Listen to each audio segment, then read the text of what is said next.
नमस्ते, myself doctor Kanika Mathur. आज हम लोग वेरिकोज वेन्स पर चर्चा करेंगे। वेरिकोज वेन्स अगर सिंपल भाषा में बोले तो नसों का फूलना। ठीक है, अब इसे समझते हैं कि ये होता क्या है। आमतौर पर हम सभी को पता है महिलाओं में ज़्यादा पाया जाता है। हमारे शरीर में वेसल्स होती है, आर्टरीज और वेन्स। तो वेन्स का क्या काम रहता है कि वो शरीर का जो ब्लड है वो हृदय की तरफ उसका संचार करती है। अब जैसे पैरों की बात करें तो उसमें वेन्स होती है, तो उसका काम रहता है एंटी ग्रेविटी वर्क करना, मतलब गुरुत्वाकर्षण के विरुद्ध जाकर वो खून को नीचे से ऊपर की तरफ पहुंचाती है। तो वेन्स में वॉल्व्स लगी हुई होती है, उनको आप समझ सकते हैं जैसे कि एक गेट टाइप होते हैं ऐसे।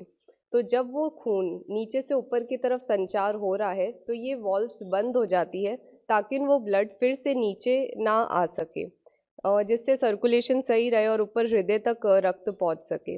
किसी कारणवश जो हम अभी आगे डिस्कस करेंगे, ये वॉल्व्स जो होती है इनकम्पिटेंट हो जाती है, वीक हो जाती है और अपना काम जो है वो सही से नहीं कर पाती, कमज़ोर हो जाती है, जिस वजह से इसमें एक स्पेस आ जाता है, एक गैप आ जाता है, जिससे अब वो ब्लड जो ऊपर जा रहा था और फिर ये बंद हो रही थी, अब गैप आने की वजह से ये बंद नहीं हो पाती और वो ब्लड नीचे आ जाता है और नीचे ही वो जो खून है वो इकट्ठा होता रहता है, जिस वजह से जो नसें हैं वहाँ पर फूलने लग जाती है या टेढ़ी मेढ़ी हो जाती है। उसी को हम लोग वेरिकोज वेन्स कहते हैं। आमतौर पर इसके कारणों में देखें तो ये महिलाओं में एक तरह से जैसे गर्भावस्था कारण है, उसका एक कॉम्प्लिकेशन है मोटापे के कारण। तो महिलाओं में गर्भावस्था के कारण भी वेरिकोज वेन्स ज़्यादा उनमें देखने को मिलती है, मोटापे के कारण, या वो लोग जो बिल्कुल भी जैसे नॉर्मल वॉकिंग भी नहीं करते हैं, कोई एक्सरसाइज नहीं करते हैं, ज़्यादा देर तक जो खड़े रहते हैं, उनमें ये सारी जो वेरिकोज वेन्स की समस्या है वो देखने को मिलती है। और भी कई कारणवश जैसे कि खान पान यदि हमारा सही नहीं है और हम बिल्कुल भी जैसे सिंपल सी वॉक भी नहीं कर रहे, कोई हम क्रिया नहीं कर रहे एक्सरसाइज, तो हमें वेरिकोज वेन्स जो है उसके लक्षण देखने को मिलते हैं। इसके अंदर जैसे पैरों में सूजन सी आने लगती है, दर्द होता है, भारीपन सा महसूस होता है, चलने में दिक्कत होती है, आपको जो नसें होंगी वो उभरी हुई दिखेंगी, टेढ़ी मेढ़ी सी, और डिसकलरेशन ऑफ वेन्स जैसे कि वो नीली काली सी ऐसे आपको दिखने लगेगी। इचिंग एंड अल्सरेशन होगा, एड़ियों में कालापन आने लगेगा, आदि ये सारे लक्षण वेरिकोज वेन्स में हमें देखने को मिलते हैं। यदि हम बात करें तो आयुर्वेद के अनुसार इसे सिराज ग्रंथि से रिलेट किया गया है।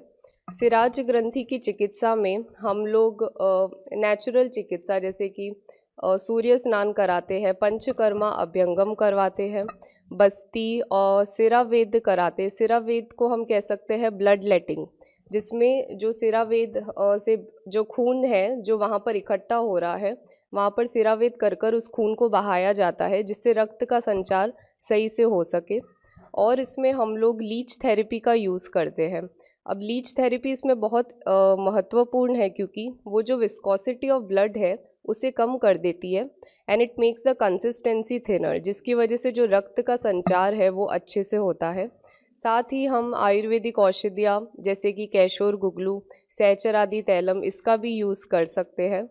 अब लाइफस्टाइल मॉडिफिकेशंस भी उतना ही इम्पॉर्टेंट रोल प्ले करते हैं, जैसे कि जो भी वेरिकोज वेन से पीड़ित महिलाएं हैं या जो भी रोगी है, उन्हें एक तो वॉकिंग करनी है, उन्हें चलना है, और एलिवेशन ऑफ द फुट, जैसे कि यदि आप सो रहे हैं तो पैरों को थोड़ा एलिवेट कर कर सोइए, उसके नीचे तकिया लगा लीजिए ताकि वो ऐसी स्थिति में रहे जिससे रक्त के संचार में दिक्कत नहीं हो सके। और डाइट का हमें ध्यान रखना है, जैसे कि आमल की, गाजर का सेवन, जो फ्रूट्स जैसे कि ब्लूबेरीज़, ब्लैकबेरीज़ का इसमें अच्छा रोल है, वो खा सकते हैं, काली किशमिश, फ्लैक्स सीड्स, इन सभी का यूज़ कर सकते हैं। योगासन, शीर्षासन आदि करें। साथ ही वेरिकोज वेन स्टॉकिंग्स होती है, उसका भी हम लोग इसमें यूज़ कर सकते हैं। एंड टुडे आज वुमेन स्पेशल है, तो मैं आप सभी महिलाओं को एक चीज़ बोलना चाहूँगी कि आप सभी बहुत स्ट्रॉन्ग है और आप सभी, हम सभी लाइफ में बहुत अच्छा कर रहे हैं। हम में वो कैपेबिलिटी होती है कि हम हर चीज़ को सही कर सकते हैं। तो एक दूसरे को सपोर्ट करिए और स्वस्थ रहिए। Thank you.